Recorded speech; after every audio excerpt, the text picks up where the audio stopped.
Meus irmãos amados, paz do Senhor Jesus, por graça e misericórdia de Deus, estamos aqui em mais um estudo bíblico das lições da Escola Dominical. É um prazer ter você aqui conosco, seja bem-vindo ao canal Lição. Eu sou Lúcio Rocha e nós vamos estudar a lição de número 4 deste segundo trimestre de lições da CPAD, as lições da Escola Bíblica Dominical. E, desta vez, a lição de número 4, com o tema A Confirmação de uma Promessa. Esse é o tema da lição e nós já vamos começar aqui no nosso estudo. O legado de Abraão, Isaque e Jacó, homens dos quais o mundo não era digno.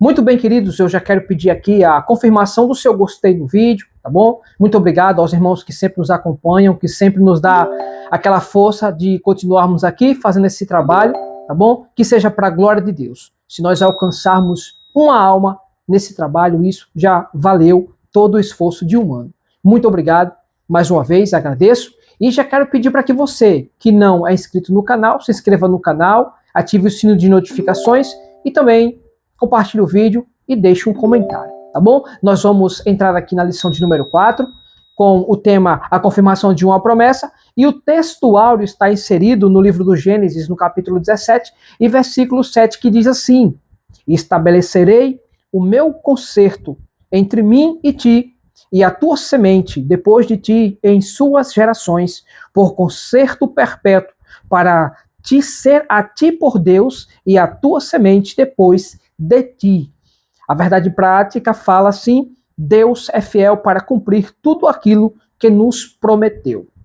Então, as promessas de Deus, elas são fiéis. Por quê? Porque Deus é fiel. Abraão, já na idade avançada, ele foi pai.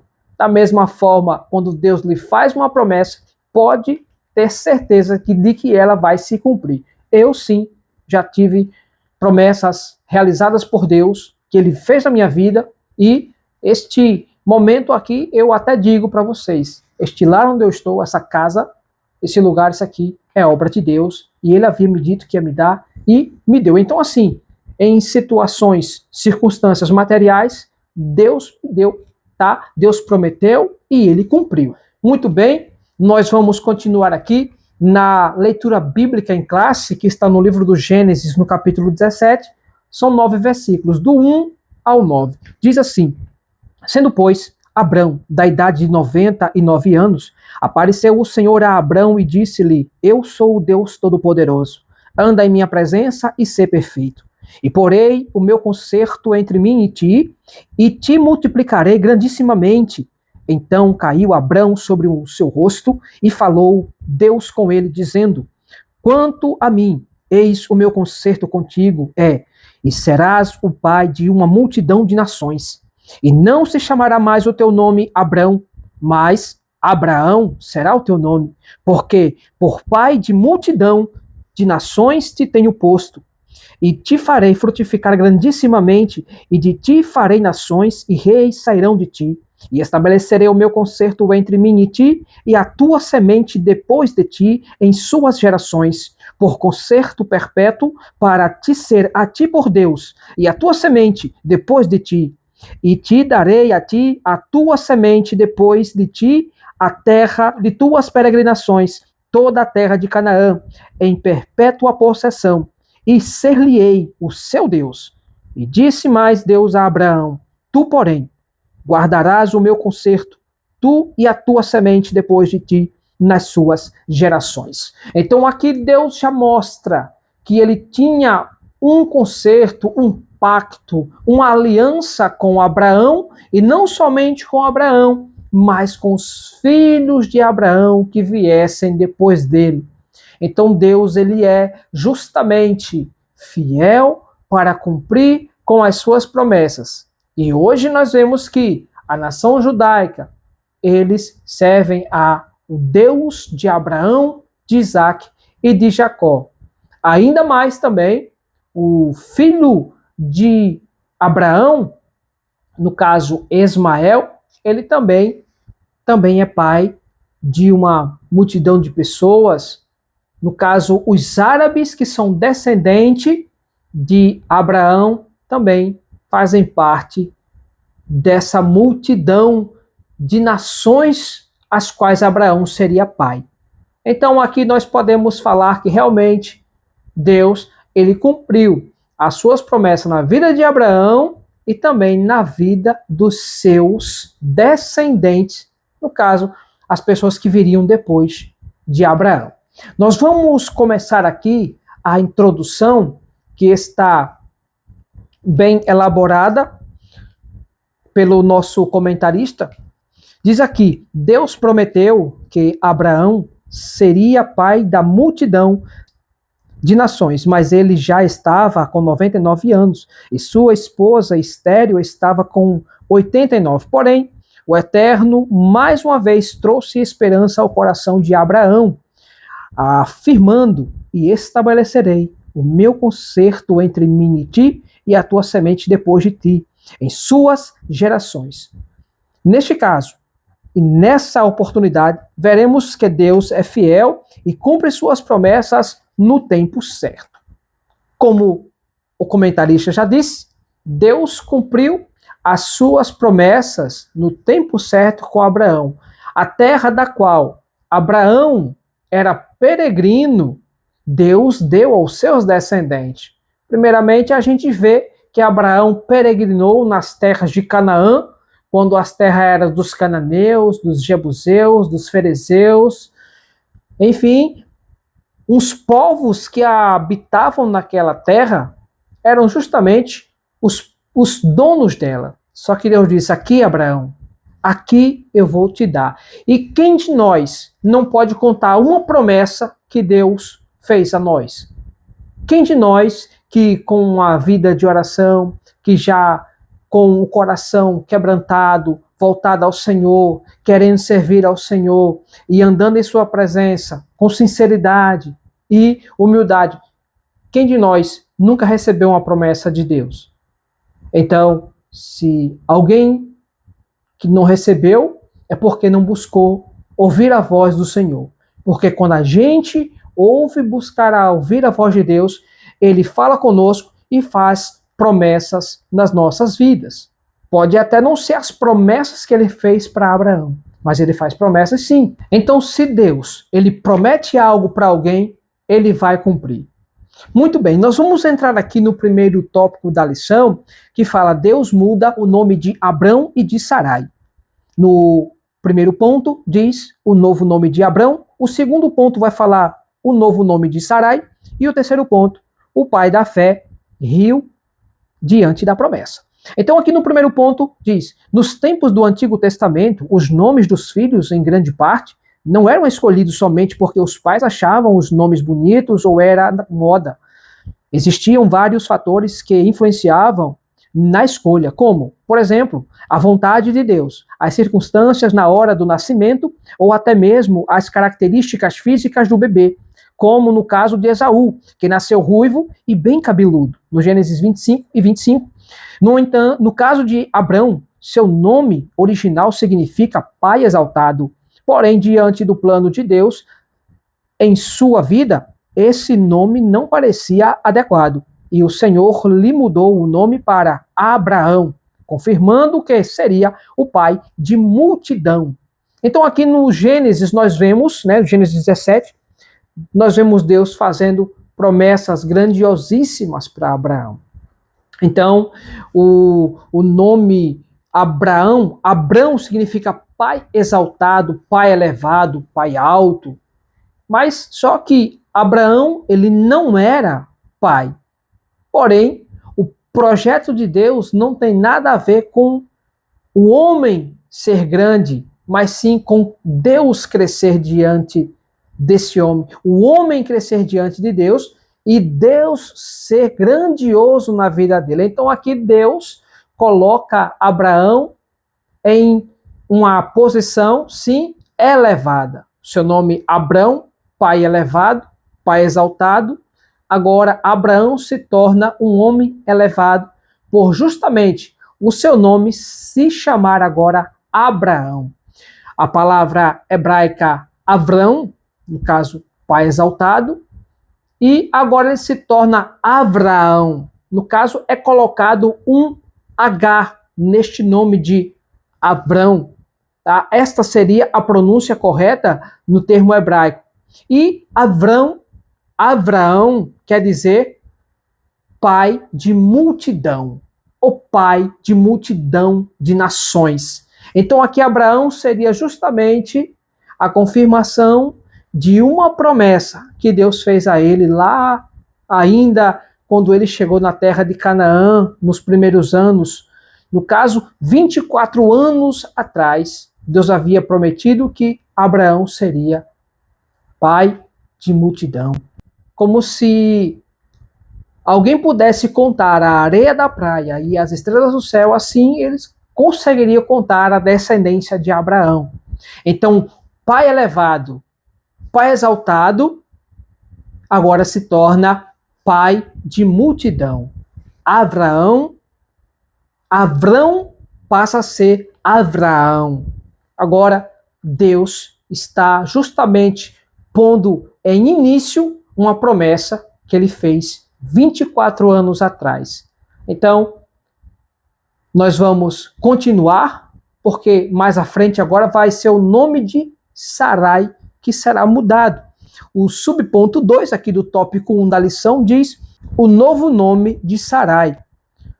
O nome Sarai é hebraico e significa minha princesa ou minha senhora. Já o nome Sara significa mãe de nações. Diz a Bíblia, diz Deus mais a Abraão: e Sarai, tua mulher, não chamarás mais pelo nome de Sarai, mas Sara será o seu nome, porque eu hei de abençoar e hei de dar a ti dela um filho, e abençoarei, e será mãe das nações, rei de povos sairão dela.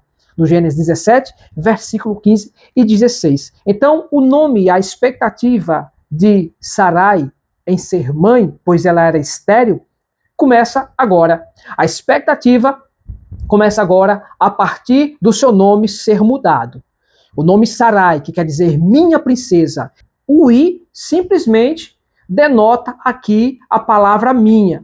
Então, quando Deus tira o nome minha, por quê? Porque ela era princesa de um povo ou princesa de Abraão.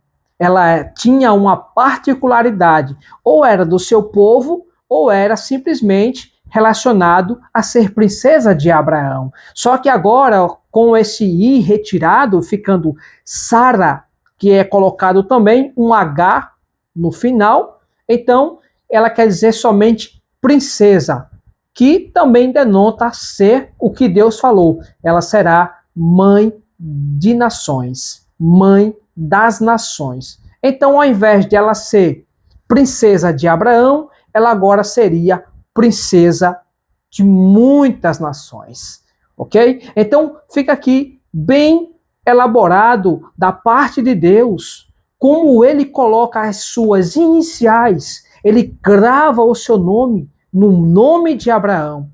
Abraão, colocando um H, Abraão, e colocando o H no nome Sara também.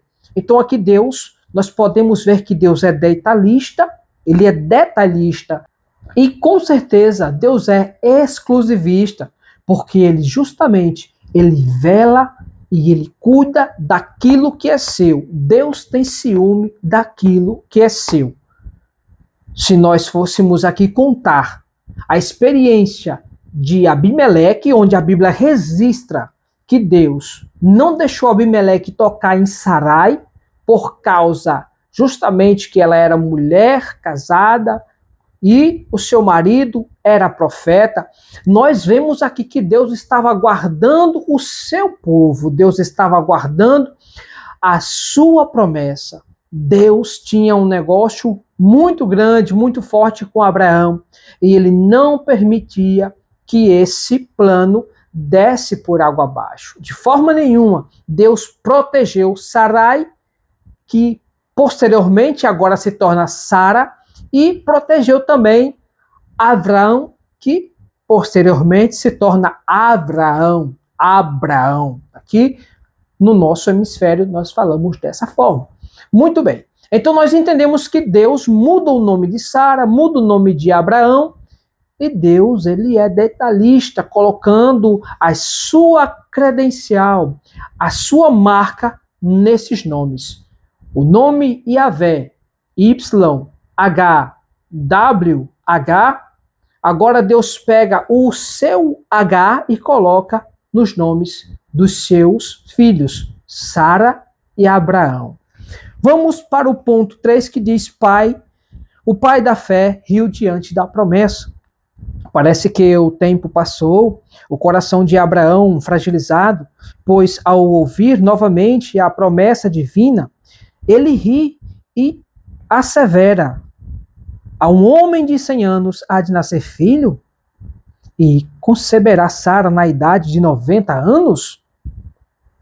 A espera prolongada pode entristecer o coração, mas não podemos deixar que a tristeza nos faça esquecer que, para Deus, nada é impossível. Lucas 1:37.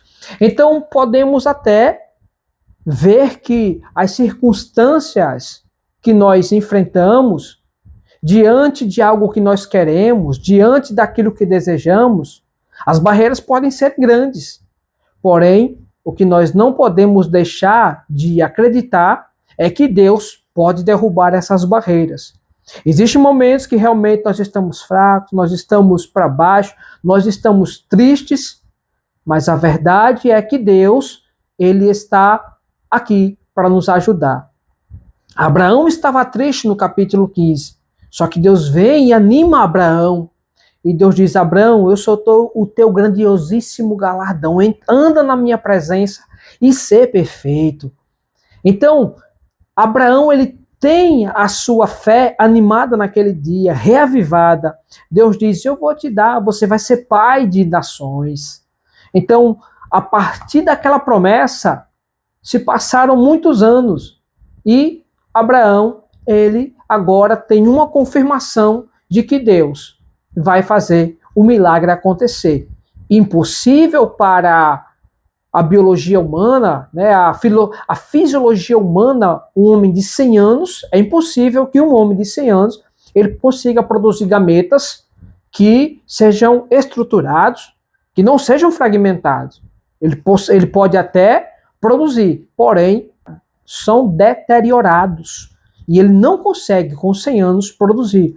Mas aqui entrou em ação o milagre de Deus. Se Deus disse que ia fazer, Deus fará. Deus falou que ia fazer e realmente a promessa ela teve cumprimento. Por quê? Porque quando Deus fala, ele cumpre, e as promessas de Deus, elas são fiéis. Muito bem, vamos entrar no tópico 2, que vai falar a confirmação do concerto de Deus com Abraão. Ponto 1 diz: o chamado de Deus a Abraão foi especial. O Senhor confirmou o concerto ou pacto com Abraão de modo muito solene, logo após fazer a mudança de seu nome, no Gênesis 17, versículos 5 ao 8, podemos ver por toda a Bíblia Deus estabelecendo pactos. Você sabe o que significa um pacto? Segundo o dicionário Baker, é um acordo de compromisso que continha promessas e obrigações específicas. A primeira vez que vamos encontrar a palavra concerto nas Sagradas Escrituras é em Gênesis 6, versículo 18, no Novo Testamento. A palavra pacto significa literalmente novo concerto. No Antigo Testamento, Deus estabeleceu alguns acordos, mas é no Novo Testamento que uma nova promessa e um novo acordo são estabelecidos por intermédio de Jesus Cristo, o Filho de Deus. Então, como o comentarista destacou aqui, que a palavra pacto, concerto, quer dizer um acordo. E este acordo, ele aqui detalhado no dicionário Baker, como ele foi aqui citado, é um acordo de compromisso que continha promessas e obrigações específicas. Então, da mesma forma, o acordo que Deus faz no Novo Testamento é justamente um acordo de abençoar todas as famílias da terra através de Jesus Cristo, o seu Filho. No Novo Testamento, quer dizer justamente a nova aliança. Então Deus tem uma aliança com o seu Filho Jesus Cristo para que todos venham a ser salvos por ele.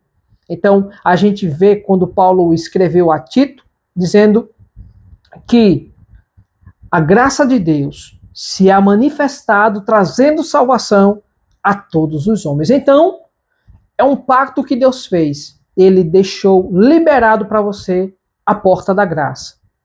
Atualmente, as pessoas que não querem vir para Cristo, que não querem vir para Cristo, é porque, infelizmente, elas não querem deixar as obras do mal.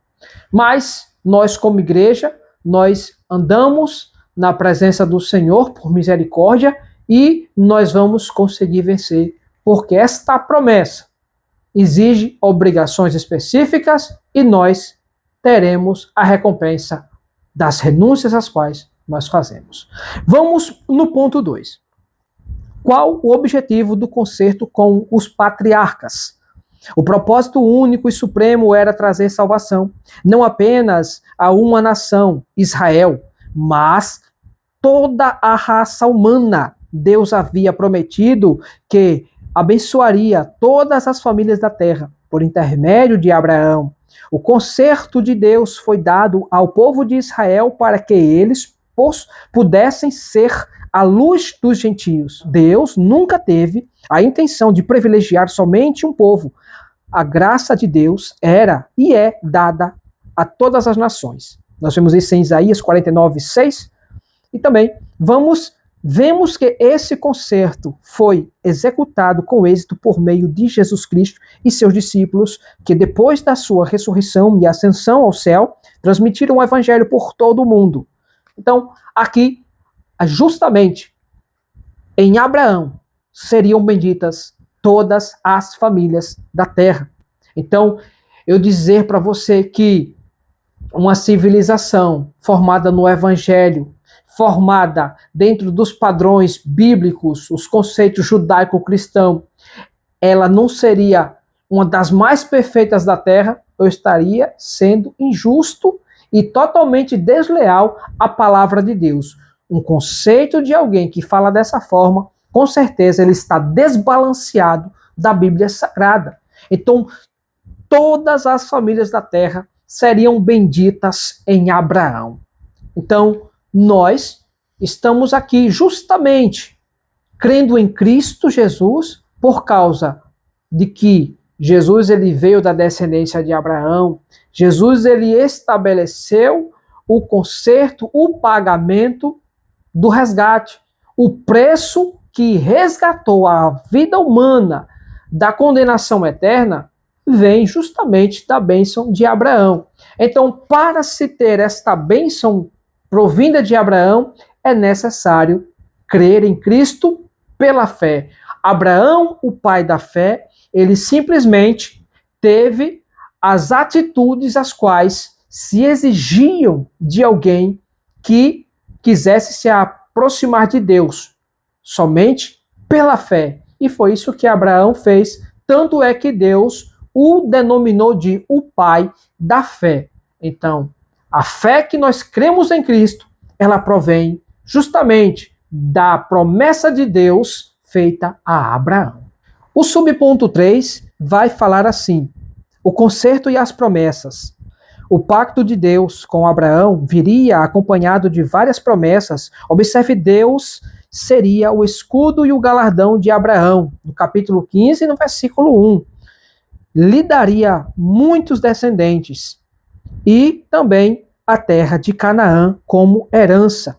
O Senhor também tem um pacto conosco em Jesus Cristo, e a sua maior promessa e bênção para nós é a salvação da nossa alma. Então, nós, sim, como nós já falamos antes, as bênçãos prometidas a Abraão, no capítulo 15, onde Deus diz que daria descendência e também aquela terra, e não somente a ele, mas os filhos que viessem depois dele, E Deus seria o Deus de Abraão, e Deus seria o Deus também de seus filhos, né, dos seus descendentes, falando de forma mais específica. Aqui Deus, ele também estabelece conosco que nós também seríamos abençoados em Jesus Cristo. Então Deus é muito categórico em falar que as bênçãos dele estariam na vida da igreja. Nós, como reflexo de Deus aqui na terra, por Deus ser justo, nós devemos andar em justiça. Por Deus ser misericordioso, nós também devemos ter misericórdia. Mas não confundamos misericórdia com amor. O amor encobre multidão de pecados, como Tiago fala.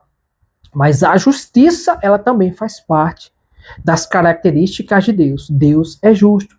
E Deus, ele justamente, ele pune a quem ama e recebe por filho. Ou seja, Deus corrige. E da mesma forma, nós também devemos nos corrigir e amar uns aos outros. Deus nos deu a maior dádiva, a salvação. Então, justamente através de Jesus, nós temos essa salvação, com os nossos pecados perdoados, nós agora temos, sim, o galardão da salvação.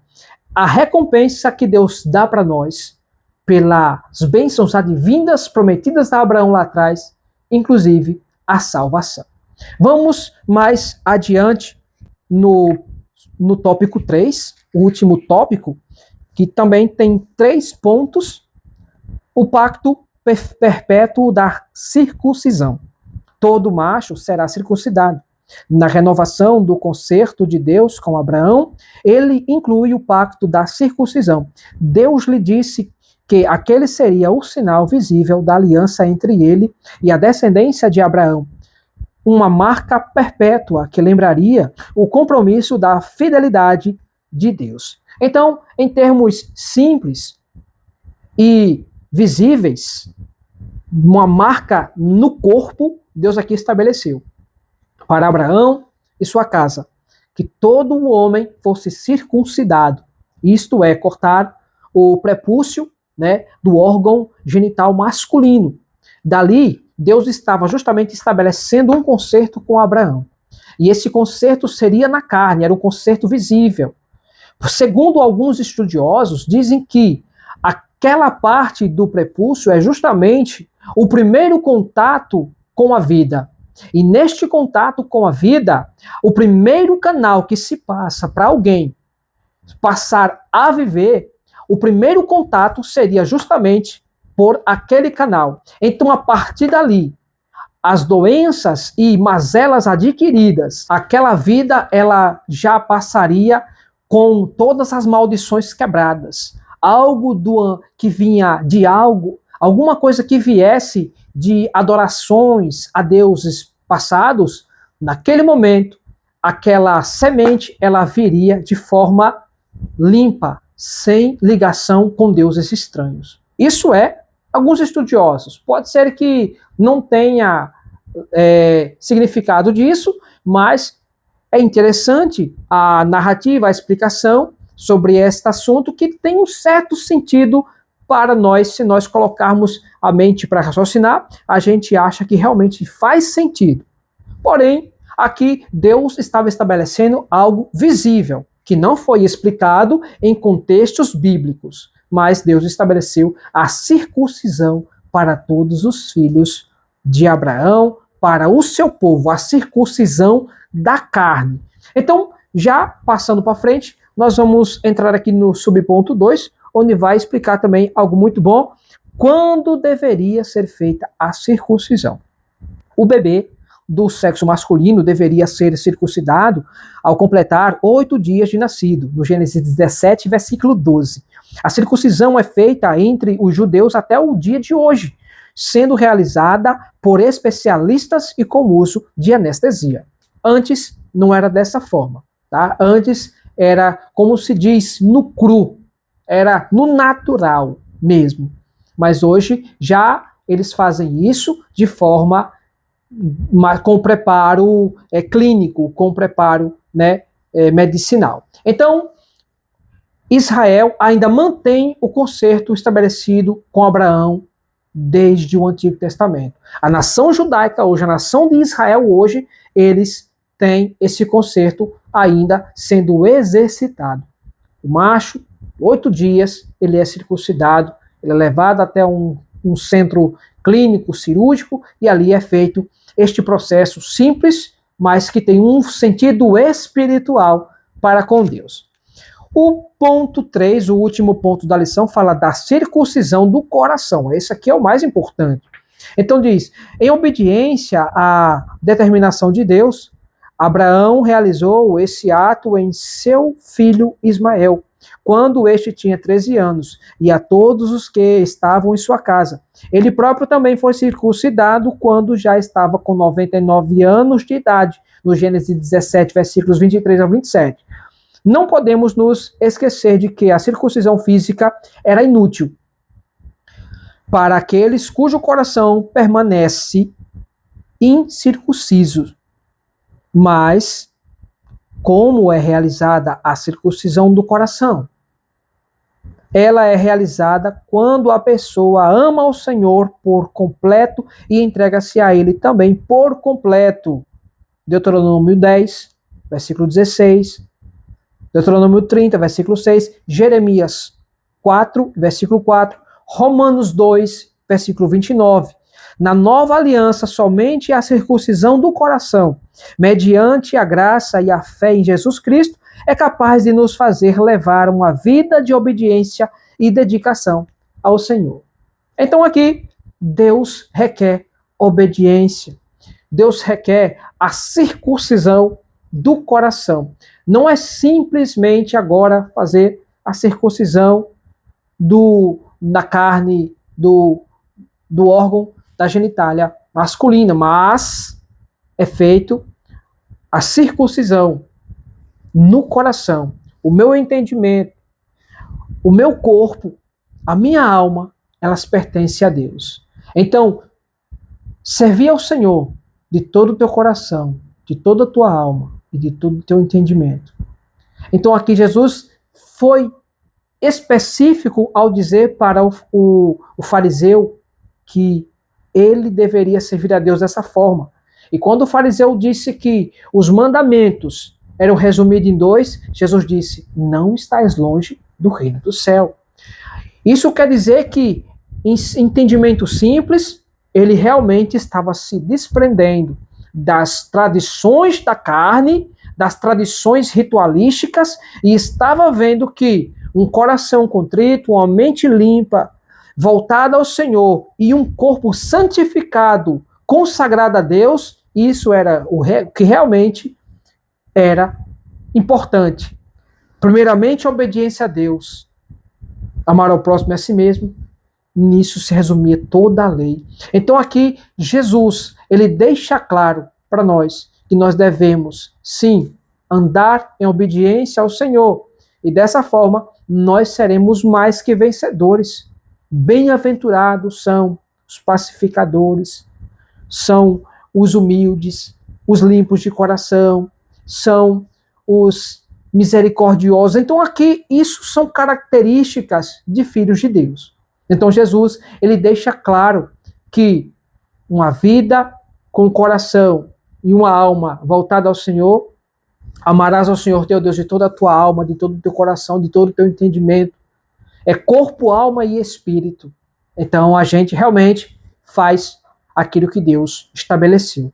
Não seria necessário a circuncisão, como acontece também lá com Paulo. Paulo não circuncida, mas alguns irmãos, eles queriam que Tito fosse circuncidado, e os irmãos que se convertiam ao cristianismo também fossem circuncidados. Só que Paulo deu o conselho que não, porque isso não seria algo correto a se fazer. A circuncisão era do antigo pacto. Já na nova aliança, no novo pacto, a circuncisão ela seria no coração. No coração. No entendimento. Corpo limpo diante de Deus. Então, muito bem, vamos à conclusão, que diz assim: Vimos nesta lição o pacto que Deus estabeleceu com Abraão e seus descendentes. Toda a humanidade seria abençoada por intermédio de Abraão e do pacto perfeito de Cristo no Novo Testamento. A história de Abraão revela o amor e a misericórdia de Deus para com todos aqueles que têm fé. Sem fé, não podemos agradar a Deus e ver as suas promessas sendo cumpridas. Então, tivemos um pacto no Antigo Testamento, feito com Abraão, em ti serão benditas todas as famílias da terra, e tivemos um pacto também feito no Novo Testamento, em Jesus Cristo, quando ele disse, tetelestai, está consumado, está pago. Então, a partir daí, um novo concerto foi entrado em vigor, quando Jesus disse, tetelestai, quando ele declinou na cruz e entregou o seu espírito ao Pai, o preço tinha sido pago naquele momento. Então, a partir daí, a circuncisão de Abraão na carne agora viria a ser a circuncisão de uma vida santificada através de Jesus Cristo, o nosso Senhor e Salvador. Então, meus queridos, muito obrigado pela sua colaboração, por ter chegado até aqui no final, e já te peço que na próxima lição esteja aqui conosco, tá bom? Um forte abraço e Deus abençoe a sua família em nome de Jesus. Amém.